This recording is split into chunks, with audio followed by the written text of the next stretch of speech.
Hi, welcome to Nature Break. I'm really excited about today's episode because we're going to see an animal that I've never seen before, even though it's found right in the streams of northeastern Pennsylvania where I grew up.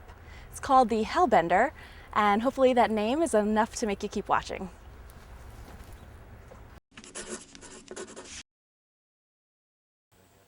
All right, Dad, can you tell me what we're here to see and a little bit about the animal?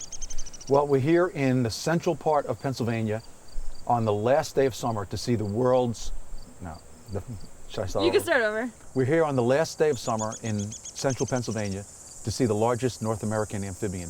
It's called the Hellbender, and it's a large salamander that maximum length is about 30 inches. And we hope to find some really good specimens in this river here. The Hellbender's, it's almost like a mythical creature. When you start reading about reptiles and amphibians as a kid, you hear about this giant salamander that's supposedly the ugliest animal on earth. Every book says the same thing about it. And I knew that they were in central New York to western New York and western Pennsylvania and all the way down in some of the southern states, but it took me until I was in my early 50s before I finally got to see one. This is a river where I've seen them twice. The trick to finding them is to find big flat rocks that are resting on the bottom of the river and have two people lift the rock, and then one of those people then reaches down to see if there's a hellbender hiding under the rock. It's very difficult to see them under the water. You have to feel for them. Yeah, it moves, it moves. Maybe we could do this one. What, the rocks should move?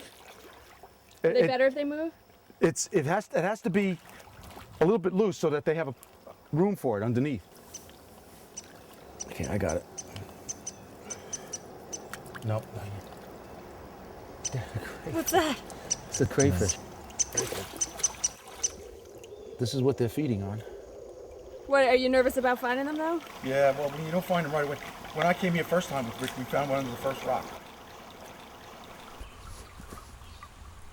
So I'm getting a little bit nervous that we haven't found any hellbenders yet. They're extremely sensitive to water quality, and even the slightest deterioration could have wiped them out. So we'll just keep looking, and hopefully we'll find some further down the stream.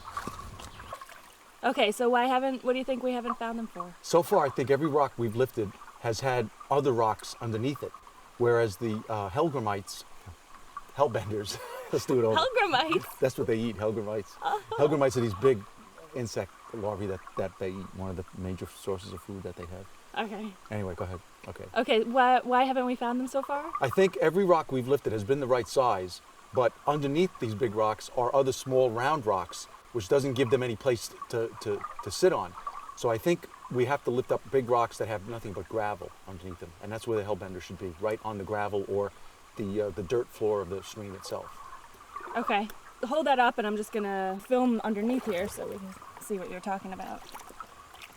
After half a day of searching, we haven't found any hellbenders in an area where my dad knows he's found them before. Have they disappeared? Siltation from upstream dams, pollution, and warmer water temperatures all could have wiped the hellbenders from this once perfect habitat. Egg. Oh.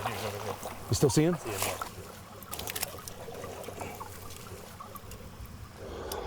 Vanessa.